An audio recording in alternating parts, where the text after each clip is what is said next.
Kaso lang nasira na to guys nung nakaraang taon.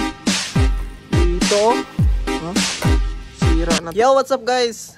Welcome back to my channel. So for today's video ay papakita ko sa inyo yung mga boga ko dati o yung lantaka. So yan. So dahil malapit na yung Pasko guys at bagong taon ay ayun. So magsimula na rin tayong na magpaingay. At ayun. So buhay pa rin yung mga dati kong ginagawa ng mga lantaka guys at boga. Ayan, so papakita ko sa inyo. At yung iba na ginawa ko ay pinamigay ko na sa mga bata guys. At ayun, at ito na lang yung natira. So yun, papakita ko sa inyo. Ito yung mga boga ko dati. Ito na lang yung tatlo na lang yung natira dito. At marami pa sana yun guys. Kaso lang yun, binabahagi ko na sa mga bata dahil nanghingi kasi dito guys, kaya yun, nabigyan natin sila. At meron pa nga isang dito dyan yan, hindi ko na nagamit yan dahil nasira na. At ito na lang. So ito yung una ko dating ginawa. Kaso lang sira na to guys, kailangan pa tong i-repair. Ayan so kuha na yung kanyang wire dito, natanggal na. Dito. Yan. So gamit ko dito at dati ay wiring, hindi yung dito lang inilagay yung cricket. Para safe yung magpaputok ay dapat wiring guys, para hindi masakit sa kamay. Kasi kung dito yun ilagay yung cricket ay masakit kasi pag ganun mo, pag paputok mo ay masakit dito sa daliri. So ito guys ay aking i-repair ko to. Yan, magpaingay na tayo, magsimula na tayong magpaingay. At itong pangalawa, ito medyo nasira na yata, pero goods naman, goods pa naman yun guys. Ito yung ginawa ko na parang potato gun na tinatawag sa iba. Parang guys. Yan simple lang to.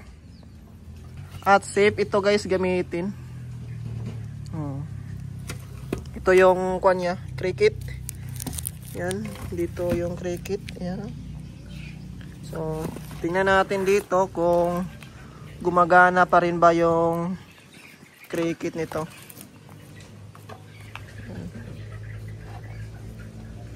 Sobrang taga na din kasi ito.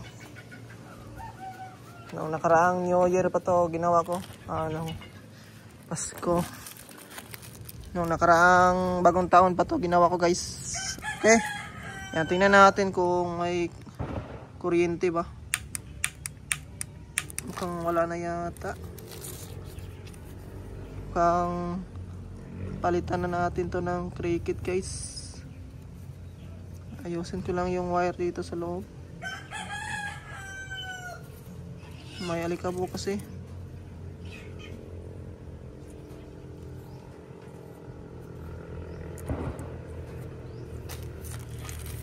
Tingnan natin. Hindi na nag-spark.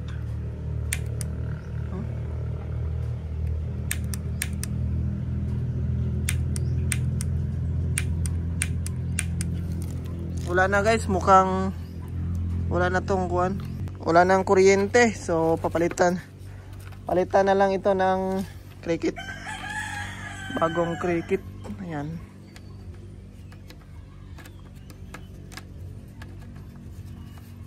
At ito naman yung pangatlo guys, itong ating malaking boga. Yan ito yung kanya, dito ko nilagay. Kaso lang nasira na to guys nung nakaraang taon.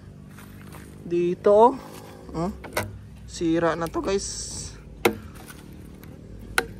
Manipis kasi itong na to, itong nagamit ko dito, kaya sira. So i-repair ko rin ito guys. So marami akong dito. Ito yung lata ng yung sa salad. sobrang lakas nito guys. At ito naman yung sa lata ng condense. At ito yung sa kuan. Ay hindi pala, ito yung sa evap. At ito yung sa condense guys. Ayun. So may kuan pa ko dito. Ito yung ano. Ito yung lata din ng condense. Sa kuan to. Nung binigay ko to sa kuan. Ito yung binigay ko sa mga bata. Kaso lang hindi nakakuha na. Nasira na kasi. Pwede pa naman to guys. Dagdagan lang ng lata. Ito yung barrel niya. Ito yung kuha niya. Divider sa loob. Pabilog yung divider ko dito na nilagay. Yan o. Bale yung mga divider nito guys. Ito ay 3. At ito naman 2. At ito 2 din. So hindi ko na nilagyan ng maraming divider. Kasi medyo malakas na rin kasi yan. No need na maglagay ng maraming divider guys. 3 lang sapat na yun guys. Ayun.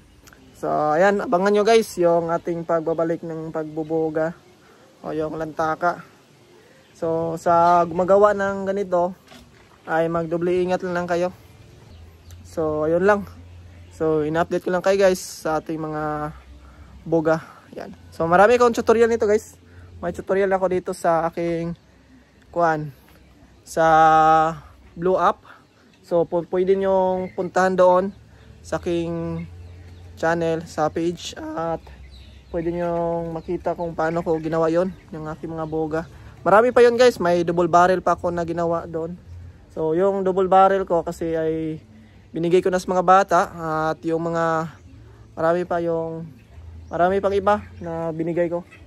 At ito na lang. So siguro may manghihingi pa dito. At syempre ibibigay natin ito. Yan. Okay, so i-repair ko lang muna to at saka ko ito ibigay. Kaya yun. So hanggang dito na lang aking video guys. Salamat sa inyong panonood. So konting update lang ito ng ating pabuboga. Okay, salamat.